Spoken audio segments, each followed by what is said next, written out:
Assalamualaikum warahmatullahi wabarakatuh. Selamat datang dan bergabung di channel ini. Sekedar mengingatkan.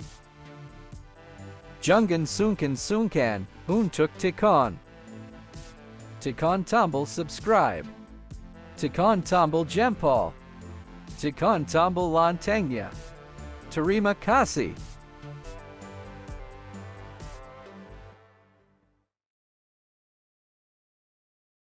Ayo, social agent.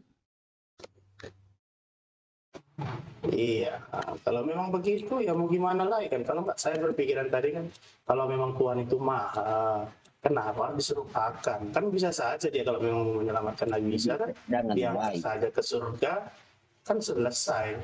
Kenapa harus mencari dalih-dalih dalam artian untuk mencari yang serupa, supaya dia itu bilang tidak disalib, kan maaf jadi seakan kayak pengecut jadinya. Dan kalau memang kita tadi berbicara, kita harus melihat sisi dari Nabi Isa itu kan melihatnya ke kita, bahwasanya bagaimana di situ Yesus selalu dalam keseharian mengatakan saya harus menderita, anak manusia harus menderita untuk menunjukkan kebesarannya, dan dia memang harus menderita seperti itu yang saya pahami, makanya saya bertanya kan itu. Boleh ditunjukkan Pak dalilnya di mana dia harus menderita Pak? Boleh Pak, izin Pak, biar kita tahu, biar kita sama-sama belajar Pak. Kalau main dalil sih mungkin kita akan menang siapa yang terlalu banyak menghafal dengan tidak, karena apalagi saya bukan penghafal, tapi yang saya tahu dia selalu mengungkapkan bahwa dalam keseharian dalam dirinya anak manusia harus menderita begitu. Apa-apa lah. Anak manusia harus menderita. Dijawab dulu oleh Bang Naf atau Bang Prof. Silakan, saya menyimak, nanti kalau diberi waktu saya jawab. Bang Muklis, monggo.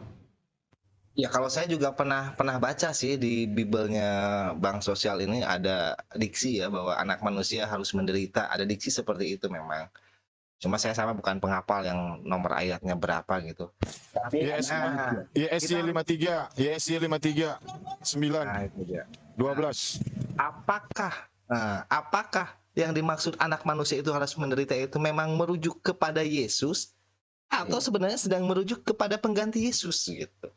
Nah, itu kan yang perlu digali lagi kan. Benarkah itu merujuk kepada Yesus atau merujuk kepada pengganti Yesus gitu. Nah, itu silakan mungkin Ustadz Tunggul bisa mencermati gitu. Diksi anak manusia harus menderita merujuk kepada siapa sebenarnya ini gitu. sedikit dulu, kalau anak manusia menderita wajar, tapi anak manusia bukan Tuhan kan. Karena murid-murid Yesus juga semuanya anak manusia. Manusia ya anak manusia juga, semuanya anak manusia. Ini merujuk kepada siapa nih anak manusia harus menderita? Kenapa nggak disebut anak Bapa, anak Allah gitu? Kalau anak manusia kan luas ini. Saya juga anak manusia, Ustadz Tunggul juga anak manusia. Merujuk pada siapa ini anak manusia ini gitu kan? Salah. Silakan Ustadz Tunggul, gimana tuh? Iya, cek suara bagus masih ya? Bagus. Ya, Bagus, jadi Ustaz, kayak Ahmad Dhani. suara saya serak soalnya nggak enak didengar. Mantap. Ya, yang pertama begini ya, kenapa sih perlu diserupakan? Ada nggak fenomenanya di dalam gospel?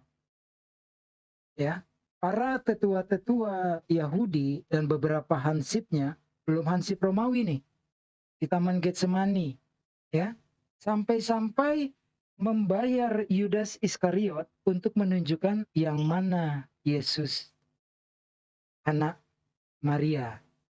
Itu harusnya menjadi pertanyaan tuh. Mereka Sedikit dulu, Ustaz sering. Unggul. Ya. Ustaz Unggul, sedikit dulu. Saya mengingatkan aja, Jenderal Aris Nasution. Siapa Jenderal Nasution? Siap saya, kata pengawal. Masa lupa dengan itu? Siap. Itu. Nah, itu kan Pierre Tendean. Ya, Pierre Tendean. Dia rela mati itu demi komandannya. Apalagi kalau seumpamanya saya saat itu mungkin akan melakukan hal yang sama dengan Kapten Pierre Tendean ya, demi melindungi Yesus yang mau disakiti oleh tetua-tetua Yahudi bersama hansip-hansipnya. Ini belum ada hansip Romawi loh. Nanti setelah diserahkan ke Pilatus baru terlibat pasukan Romawi ya, tentara-tentara Romawi. Yesus diberitakan memberikan pengajaran di sinagog-sinagog. Tetua-tetuanya baik dari golongan tertinggi sampai yang terendah, pemuka-pemuka agamanya kenal Yesus. Sering kok memberikan pengajaran di sinagog, kenal dia. Yesus membacakan kitab-kitab Taurat juga tahu mereka. Kenapa pertanyaannya harus dicium Yesus? Ini loh yang namanya Yesus. Ya kan? Beberapa filmnya itu Yudas nggak langsung cium satu orang, cium pipi maksud saya. Tetapi dia kebingungan, yang mana ya, yang mana ya? Kok kayak mukanya sama semua dengan Yesus? Ini menjadi pertanyaan. Tuh, terus yang kedua, ketika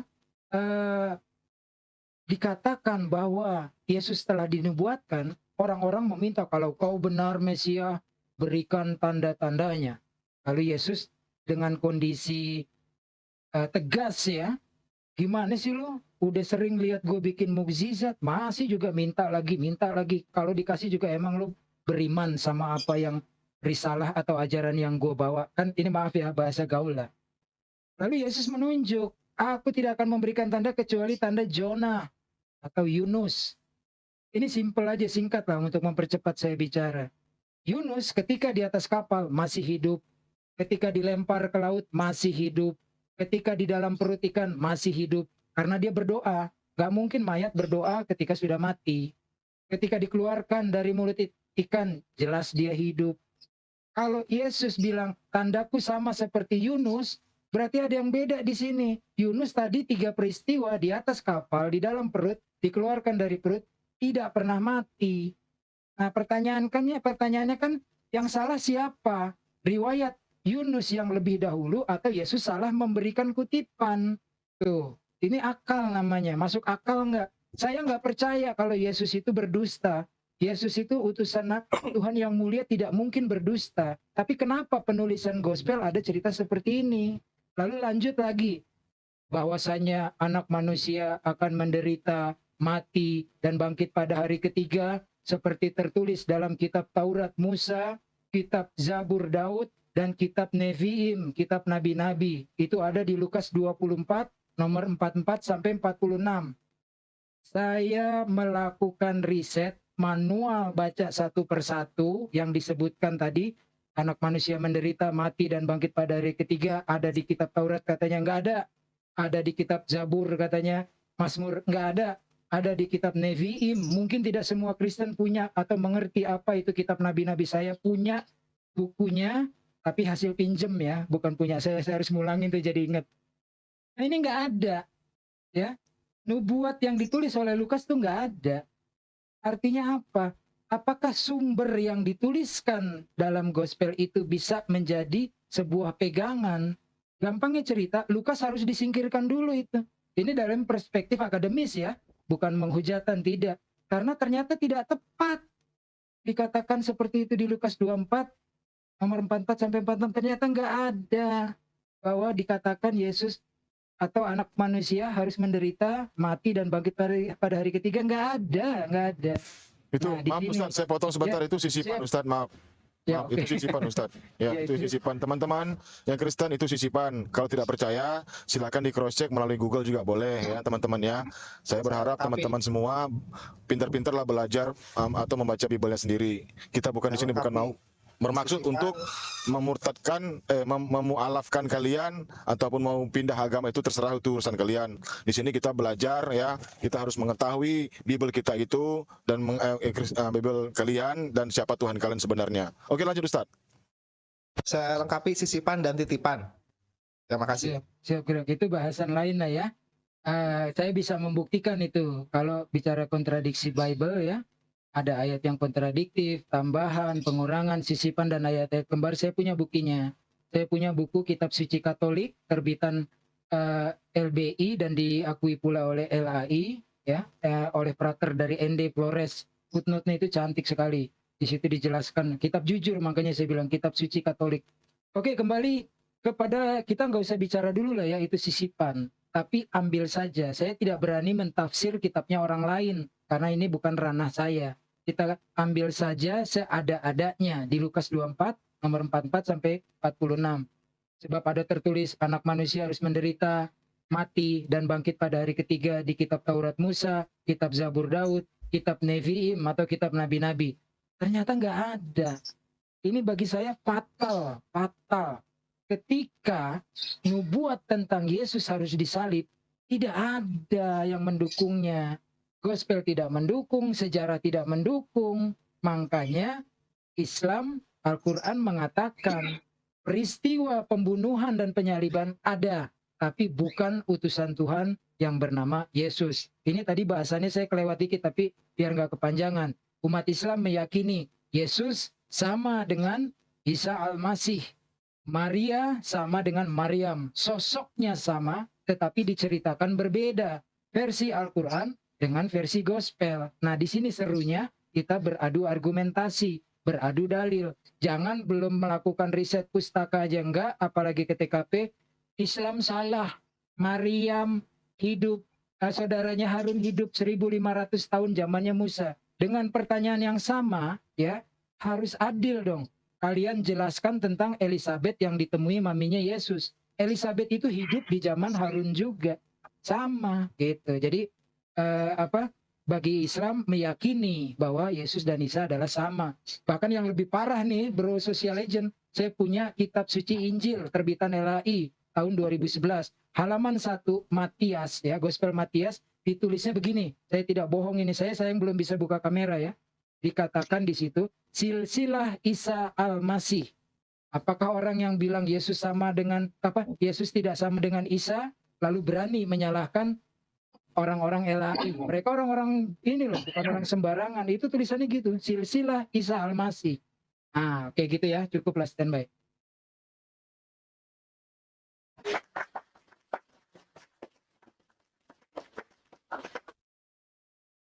Gimana sosial? Sudah nerimo? Oke, kalau memang benarlah Yesus itu bukan dialah yang disalib dan orang yang menyerupakan yang disalib, berarti patah dong semua janjinya tadi atau perkataannya. Oke, kalau memang patah perkataannya atau diragukan terserah. Sekarang dampaknya sih saya pengen tahu juga dampaknya. Kenapa kalau memang justru Yesus itu bukan yang disalib, kenapa para pengikutnya mau mati, dipenggal sampai apapun demi bersaksi tentang dia? Itu Ya, rekan Dean pun mati. Di sini bukan begitu Pak. Di sini ada misi penyesatan Pak yang dilakukan oleh oknum yang sudah menyatakan dirinya sendiri bahwasanya dia sudah membunuh para sahabat-sahabatnya Nabi Isa alaihissalam. Cakep. Dia sendiri loh yang mengatakan itu di Kisah Para Rasul 9 ayat 1 dan seterusnya. Nah, jadi sudah terbukti memang Pak bahwasanya memang di situ ada misi penyesatan yang dilakukan untuk oknum dengan cara itu mungkin dari segi unsur politik ataupun unsur-unsur materi dari situ pun ada. Bahkan seperti Petrus sekalipun yang dekat dengan Yesus rela mati lagi gitu. Bahkan ada yang berkata disalibkan terbalik. Kok mau dia, kan bodoh sekali lah itu bersaksi dengan hal yang bohong. Cakep. Ya, memang itu tadi Pak. sedikit. Apalagi dengan Bruno. Ya, siap. Cakep. Bruno cakep penjelasannya. Cuma biar kita mulai mencoba masing-masing ya, termasuk diri saya sendiri menggunakan akal. Yesus diutus untuk domba-domba tersesat Bani Israel. Makanya bahasanya adalah Shema Israel. Dengarlah bangsa Israel. Al-Quran itu untuk rahmatan lil alamin. Makanya di Al-Quran tidak ada dengarlah bangsa Arab, bangsa Yunani, bangsa Romawi, bangsa Jawa, bangsa Batak, nggak ada. Disebutnya ya manusia, wahai manusia. Ya. Nah, Yesus itu memiliki murid. Ya, ini di dalam sumber rujukan data sekunder. Saya tidak menarik dari Islam, terang aja dari Islam, tapi juga menarik dari Christian scholars ataupun orang yang di luar kedua agama ini. Jadi ada riwayat, silakan saya nggak mau menghakimi ya, mana yang benar silakan nanti pelajari sendiri social legend, bahwa murid-murid Yesus itu meneruskan ajaran Yesus. Makanya ada peristiwa Petrus berseteru atau berdebat dengan Paulus. Akhirnya diputuskan Paulus untuk goyim non Israel, sementara para murid meneruskan ajaran Yesus hanya untuk bangsa Israel. Makanya Yesus melarang pergi ke negeri ini, negeri itu. Mereka bukan dari kita. Yesus bilang kepada perempuan Kanaan, tidaklah layak Tuhan memberikan makanan kepada seekor anjing. Artinya dia bukan bagian dari bangsa Israel. Walaupun nanti di ujung Yesus memberikan bantuan berupa kesembuhan putri dari ibu tersebut, ya. Nanti ada amanat agung sebuah Itu pun juga ayat-ayat tambahan dari Roma. Siapa yang berkata begitu? Paus Benedik ke-16. Karena dia tahu itu ayat-ayat tambahan dari Roma tentang amanat agung, beliau mengundurkan diri dari jabatan kepausan. Paus ini bukan jabatan yang ece-ece loh. Kita semua tahu bagaimana otoritas tertinggi di dalam agama Katolik, ya. Nah, jadi dari hal ini sebenarnya ada rangkaian yang akal kita bisa masuk menerima. Kenapa? Sampai-sampai Yesus dikatakan oleh Al-Quran tidak dibunuh dan tidak disalib. Kita tadi udah bahas panjang lebar itu. Jadi titik muasalnya adalah dari ambil bagaimana Yesus ini yang sedemikian dekatnya menyampaikan firman dari Allah Bapa. Kan ada tuh, segala firman-Mu telah aku sampaikan. Murid-murid ini sangat kuat menjalaninya. Ya, kalau dalam perspektif Islam, saya tidak menyalahi dan menghakimi perspektif Islam. Yesus itu mengajarkan tauhid seperti yang ada di Yohanes 17:3 tanpa dibumbui oleh bapak-bapak gereja, tambah ini tambah itu jadilah Trinitas. Tidak. Yesus harusnya ketika ditanya orang, siapakah? Nah, itu Yesus bilang, Sema Israel, bahwa Tuhan itu echad, termasuk saya juga Tuhan. Harusnya saat itu Yesus bilang, tapi tidak bilang. Katakanlah bangsa Israel bahwa Tuhan kita itu esa, kan begitu. Nah, dari titik ini kita melaju kepada tauhid yang maksudnya mengesahkan Tuhan, yang diajarkan Yesus dipegang teguh oleh para muridnya, tapi ada orang yang tidak mau, atau bahasanya Bang Nat tadi, menyesatkan ajaran Yesus, dibunuhilah mereka. Mereka rela mati, dipancung, disalib terbalik, ditelanjangi, dihina. Mereka rela demi mempertahankan akidah atau keimanan seperti yang diajarkan Yesus. Itu dari perspektif Islam seperti itu. Para sahabat juga begitu. Para sahabat Nabi rela mati ketika dipaksa untuk keluar dari Islam, kembali memeluk agama berhala.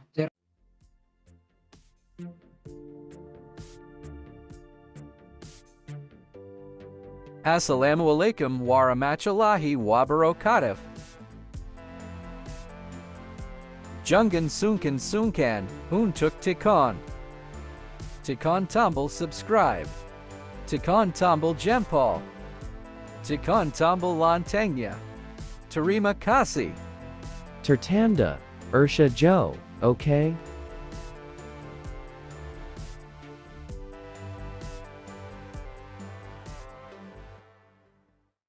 Rasa gitu, murid-muridnya itu dibunuhnya karena ini bahaya nih. Kalau dia terus, gue nggak bisa. Islam juga begitu. Nabi Muhammad, adakah penyesatnya? Ada. Abdullah bin Ubay. Segala ajaran Nabi Muhammad itu dibelengkokin. Makanya pepatah bahasa Inggris, setiap utusan Tuhan yang turun ke bumi diikuti seorang iblis. Artinya untuk kembali menyesatkan. Di diskusi kita di awal, Adam disesatkan oleh iblis. Tapi kok malah iblis yang meluruskan.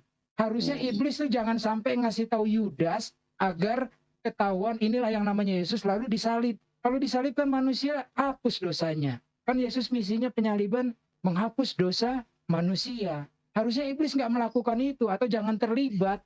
Jangan ada kata-kata iblis merasuki Yudas. Orang iblis biang keroknya dari zaman Adam, kok dia malah terlibat lagi untuk membantu Yesus menyelamatkan manusia. Ini nggak masuk di akal.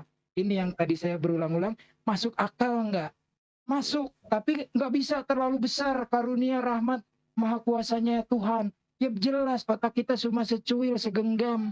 Mengukur kekuasaan Tuhan nggak mampu. Tapi masuk akal dulu bahwa Allah itu harus pencipta langit dan bumi. Dia tidak bergantung, dia menjadi tempat bergantungnya semua makhluk. Itu masuk akal tuh gitu. Jadi kita harus tarik dari kenapa murid-murid Yesus dibunuh, ajaran Yesus yang murninya hilang, lalu surat-surat Paulus yang lebih dari 50% isi gospel, itu surat-surat Paulus. Anda mengimani. Di zaman saya kecil disebutnya Injil karangan Matius, Injil karangan Markus, karangan Lukas, karangan Yohanes. Bahasa Inggrisnya according to, menurut. Tapi karena nggak seksi, LAI menghapus kata karangan, langsung Injil Matius, Injil Markus. Mana Injil Yesus? Saya pengen baca, mempelajari dan melakukan riset. Gak ada Injil Yesus. Semua menurut kata orang. Makanya dalam buku The Fifth Gospel, ya 72 ahli-ahli teologi perkara itu ditolak atau diterima, bukan orang ece-ece. Mengatakan hanya 20% perkataan Yesus, yang lainnya diragukan. Perkataan orang lain tapi disematkan ke dalam lisannya Yesus. Jadi berat ini sebenarnya sudah, tapi ambil ringannya apa yang dikatakan Al-Quran, jangan langsung ditolak. Umat Islam tuh begitu, ketika Bang Sosial bilang begini begono, saya nggak tolak 100%, tapi juga nggak terima 100%. Islam itu harus ada informasi, cek dulu nih kebenarannya. Ini kata siapa? Kata Lukas. Lukas dengarnya dari siapa? Pokoknya banyak. Saksinya 500 orang, 5.000 orang. Nggak bisa begitu kalau dalam umat Islam. Oke, standby, thank you. Oke, sedikit dari saya mungkin tambahan mungkin sekitar 3 sampai 5 jam lah ya. Terima kasih teman-teman. Terima kasih Ustaz penjelasannya, Masya Allah. Jadi kalau menurut saya tadi yang Bapak tadi mengatakan bahwasannya anak manusia ini harus menderita ya. Saya bantu Bapak untuk membaca ayatnya di Yesaya 53. Silakan dari baca ayat 1 sampai ayat ke-12 ataupun seterusnya boleh sampai satu perikop. Nah, nanti di situ Bapak sesuaikan apakah karakter yang ada di dalam ayat-ayat tersebut itu adalah dicocokkan untuk Yesus. Silakan Bapak cek sendiri. Saya tidak mau mengambil kesimpulan sendiri. Silakan Bapak yang membaca sendiri dan mengambil kesimpulan dari ayat-ayat tersebut. Nah, terkait dengan ajaran Yesus itu sampai kepada baginda Muhammad SAW beritanya ya, sampai ke Warokah bin Naufal, saya rasa saya ngambil kesimpulan sendiri nih, kalau salah saya mohon dikoreksi. Adanya dari surah Al-Kahfi ini yang katanya itu adalah riwayatnya mengatakan itu adalah pemuda yang mereka mengimani Nabi Isa alaihissalam sebagai utusan atau mengimani ajaran Nabi Isa alaihissalam. Nah, jadi makanya mereka terjaga ajaran Nabi Isa alaihissalam ini dijaga oleh Allah sehingga mereka ditidurkan selama 300-an tahun lamanya di dalam gua. Hingga berita itu sampai terkabar ke seorang imam ya, namanya Warokah bin Naufal. Menurut saya seperti itu. Monggo kalau misalnya salah saya dikoreksi Ustadz Unggul. Saya Enggak, bagus, lanjut standby. melihat ini dari Oke. sisi realita ya. Bicara Yesus, semua pakar, semua ahli pasti larinya ke tanah Israel ya, di Palestina sana. Lari ke sana untuk melakukan penelitian, pengkajian segala macam. Bicara Nabi Isa alaihissalam larinya pun ke sana, ke Israel. Dan di sana tetap ditemukan 3 versi tadi, 3 versi cerita. Bahwa disalib, tidak disalib, dan dibunuh gitu kan. Tetap dalam 3 cerita. Cuma yang paling parah yang menyebutkan disalib, di tanah asalnya ini tertolak mentah-mentah. Tertolak mentah-mentah di tanah asalnya, lakunya justru di tanah-tanah sengketa, keluar dari tanah asalnya gitu kan. Di kampung halamannya Mesias, cerita Mesias disalib itu tertolak mentah-mentah gitu. Yang di luar sana kok pada percaya gitu. 2000-an tahun cerita Mesias disalibkan itu nggak laku di kampung halaman Mesias itu, kalau kita mau bicara realita ya. Karena realitanya yang mau mengkaji Yesus ya datang ke sana, ke kampung halamannya Mesias. Yang mau mengkaji Nabi Isa pun ya datang kampung halamannya Nabi Isa alaihissalam. Dan di kampung halamannya sang Mesias itu terdapat 3 versi cerita. Dan cerita yang disalib ini tertolak, jauh lebih parah tertolaknya dibanding yang membunuh ataupun yang tidak disalibkan gitu. Itu mungkin yang mau saya tambahkan ya. Jadi kita buka mata lebar-lebar, korelasikan juga dengan realita gitu. Kenapa di tanah-tanah sengketa di luar kampung halamannya Mesias ini laku banget gitu kan, karena mereka nggak tahu kartu asnya, sedangkan yang di kampung halamannya Mesias pada tahu kartu asnya, seperti itu ya. Makasih.